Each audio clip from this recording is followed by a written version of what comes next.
just got to downtown LA. Gonna do a couple interviews, just get some people's words on him, and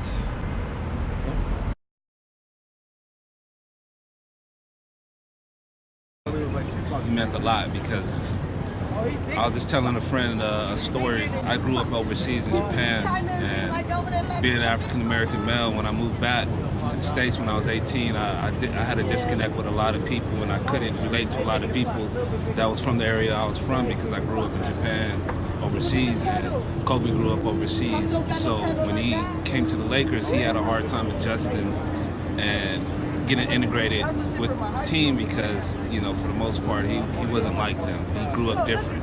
They say, you know, he's not from the hood, and he's not black enough. You know, those are things that we heard about Kobe in our community at that time, and those are things I heard at the same time. So it just meant to me it doesn't matter where you're from or where you are, it matters what you're doing. Most of all, his family. He brought us together. He brought my family together. It's incredible. It was you know, those nights or those early like NBC like game headers, and we all came together and we watched them. You know, a class act. He mean the world. I mean, he mean a lot. He was everything to me.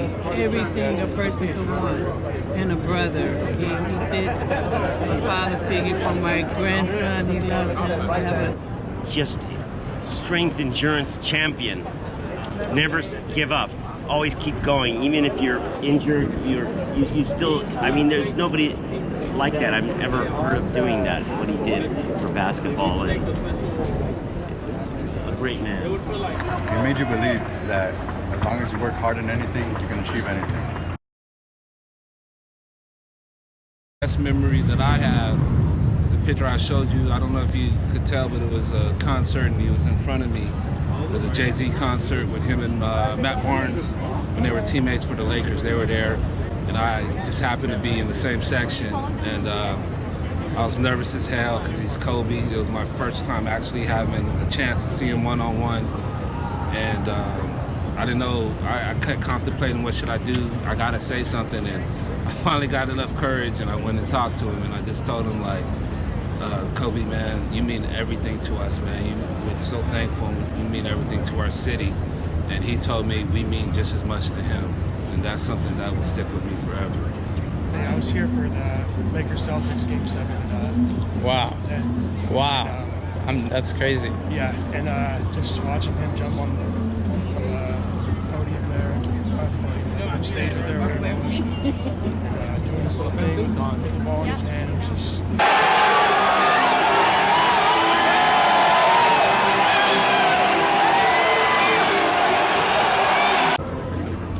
I just love watching him and Shaq like just talk. At any time I was like entertained by those two, you know. If I could be like Kobe. My fourth time in the finals.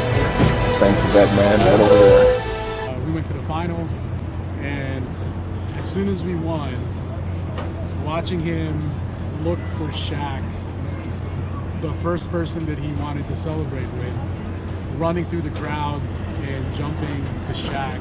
For me,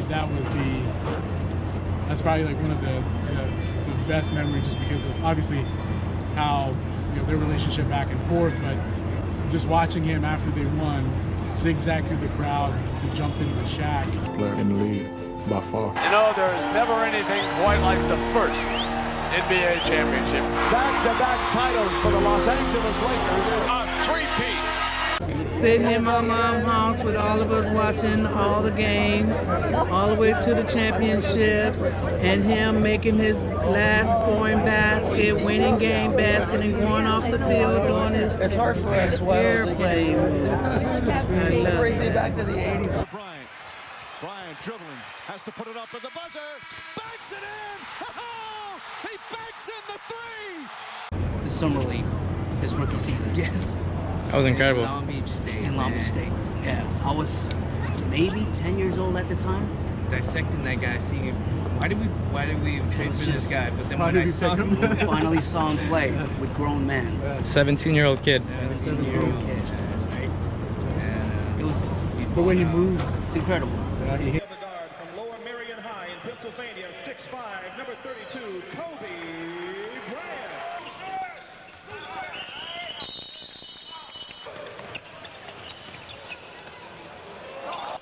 Is that why Marley wants to come back to the Suns? When Danny's gonna be cooked? When I first met him, Tell me about that. just he came on, you know, and said, "Hey, guy, oh, you got a pretty good job," and I had just started. What was your job? I was the Goodwill ambassador for Beverly Hills on Rodeo Drive. And, Okay. dressed like this, so that's how he knew me. And I still do this, but in Hollywood now. So How was he in that moment? yeah, he was really nice. Like I told him, I'm a fan of yours. I mean, and I had mentioned that I'd met other Lakers as well, and he asked me who, and I told him, and he was, oh yeah, okay, well, nice meeting you. I'll say hello to them, you know. So it was like that. So Very personable, like exactly, just down to earth, not a snob. when we lost in 2008 to the Celtics, and how he carried himself, it was just strictly professional. And he's like, I can't wait for next year to get back at these. That's what, you know. He's like, I can't wait. Just not meeting the Celtics, but just in general, you know, that was his mentality. Decide on the off. Kobe, you won the MVP, you led the team to the finals. How do you characterize this season? Well, I mean, the goal was to win a championship. You know, it wasn't to win MVP or anything like that. It was to win a championship. So, you know, from that aspect, we failed. Right side, Mike? Kobe, a little bit more about the future of the team. If Bynum does come back, does that give you hope that this team can get back here next year and maybe win the finals? Or does this team need a shake-up during the offseason? No, we're fine. I think you know, what we have to do is continue to work. I mean, that's really the key, is understand that this isn't guaranteed to anybody. I mean, there's people who've gotten here before and never gotten back. So it's important for us to understand that, to work hard, and come back next year ready to go. His style of basketball, the way he came in at 17 and just shot up. 20 years went too fast. I can tell you that. I wish we could go back. Drive every day, nonstop. Don't quit. Every moment, every second, every effort matters. Just try to strive as much as you can, you know, even as much as you're getting pushed back, still try hard as you can. You know, you can't do anything great without trying. Getting up in the morning, going to the gym, going to work, being with your family. Absolutely. That is what I think it is. It's pure dedication to what you do in front of you and doing everything you can to excel at it. That's it. Mamba mentality to me is putting in the work. Everybody here, we all have the same opportunities, right? We're all born into this world, and we have opportunities, but it's what we do with our lives and our opportunities and how hard we work to get there is what will define us. And ultimately, that to me is what the Mamba mentality is working hard and just not stopping. You know, not being satisfied even if you are the best, which he was for several years. That wasn't satisfaction to him. You know, you got to remain the best, and that to me is the Mamba mentality. Passion first. When I retired from the game, I sat there asking kind of all the wrong questions. You know, what's the biggest industry I can get into? And it's all the wrong stuff. And you got to sit there and ask yourself, okay, what am I truly passionate about? What do I enjoy doing? And when you feel that way, honestly, I mean, you feel like you have never worked a day in your life. It's the most fun thing in the world. You get up in the morning excited about what you're doing. And you got to be really honest with yourself about it. If you wake up in the morning and you're dreading going to work, dude, do something else. Right. Do something else. And those are hard decisions to make. But when you make those decisions, it's a very liberating experience. And you find out that the rewards will come. I think the best way to prove your value is to work, is to learn, is to absorb, to be a sponge. But you always want to outwork your potential. As hard as you believe you can work harder than that. And that's what I tried to do when I first came in the league. But basketball is such a direct competition sport that me coming in at 17, I hated when like my teammates would say, I get hit with an elbow, right? Shaq would hit me with an elbow in practice. And Nick Van Exel would come up and say, "Are you okay?" I'm like, what? Are you okay? What the hell's wrong with you? So like I always had that extra chip on my shoulder. So like every day in practice for me was really trying to annihilate everybody that I was playing against. Because I wanted to prove you don't need to babysit me.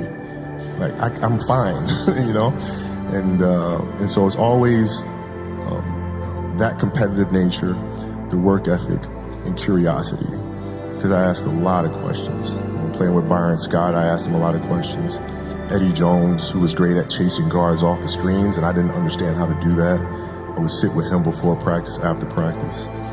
Magic, all the Laker greats, I would always sit down and just ask them questions about certain games that I studied growing up. What actually happened there? What did you feel there and why? We were playing against the Lakers, Tom, and we were out here in LA. So the game was at 7. I was like, you know what? I'm gonna come to the Staples Center because we're playing. This is when the Lakers had Kobe and Shaq. Okay, this is like the championship Lakers.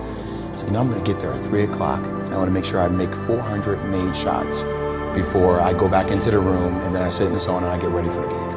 So, get in the car, get to the gym, get there, and as I'm walking onto the court, who do I see? I see Kobe Bryant, already working out. So once I set my foot across that line, I started working out. And so I worked out for a good hour and a half.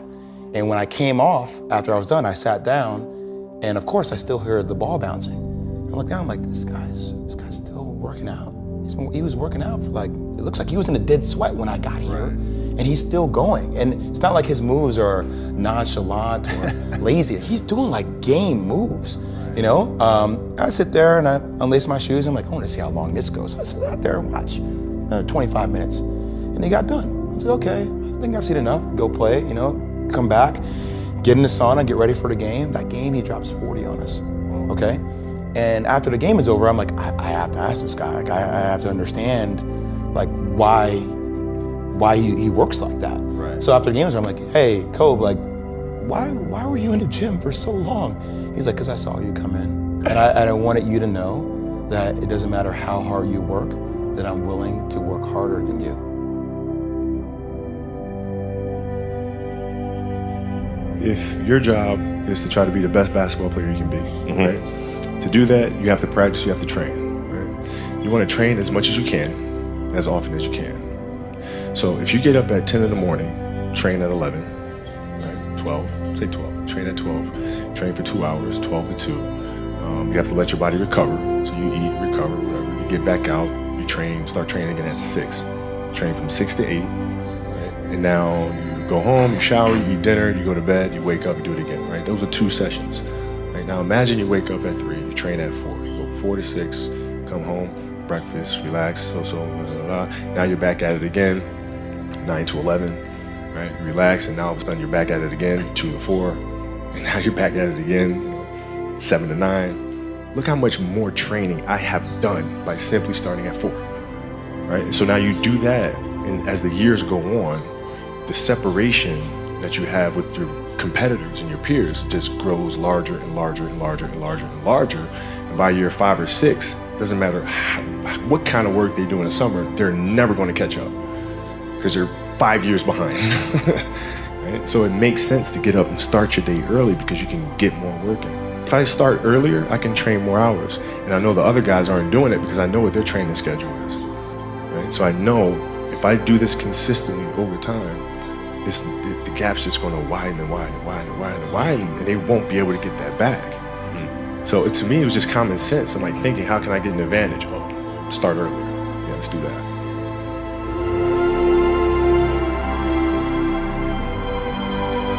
How do you develop that, or where do you learn that from? Well, I think it's just a matter of what's important to you. What's important to you for whatever reason. I felt like I didn't feel good about myself if I wasn't doing everything I could to be the best version of myself. If I felt like I left anything on the table, it would eat away at me. I wouldn't be able to look myself in the mirror. And so the reason why I can retire now and be completely comfortable about it, because I know that I've done everything I could to be the best basketball player I could be.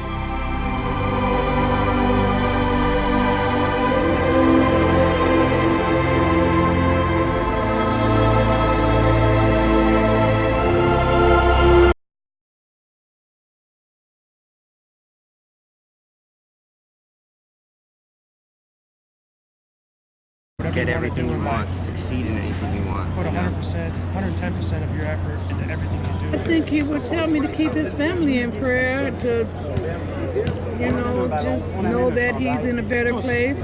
Brush your shoulders off and keep going. Keep moving forward. Keep moving forward, man. Take Work's what I taught you. Work's not done, man. Yeah, take what I taught you and just keep and bring it on to the next person. I just think his whole legacy is to make people better and to keep pushing no matter what you've been through.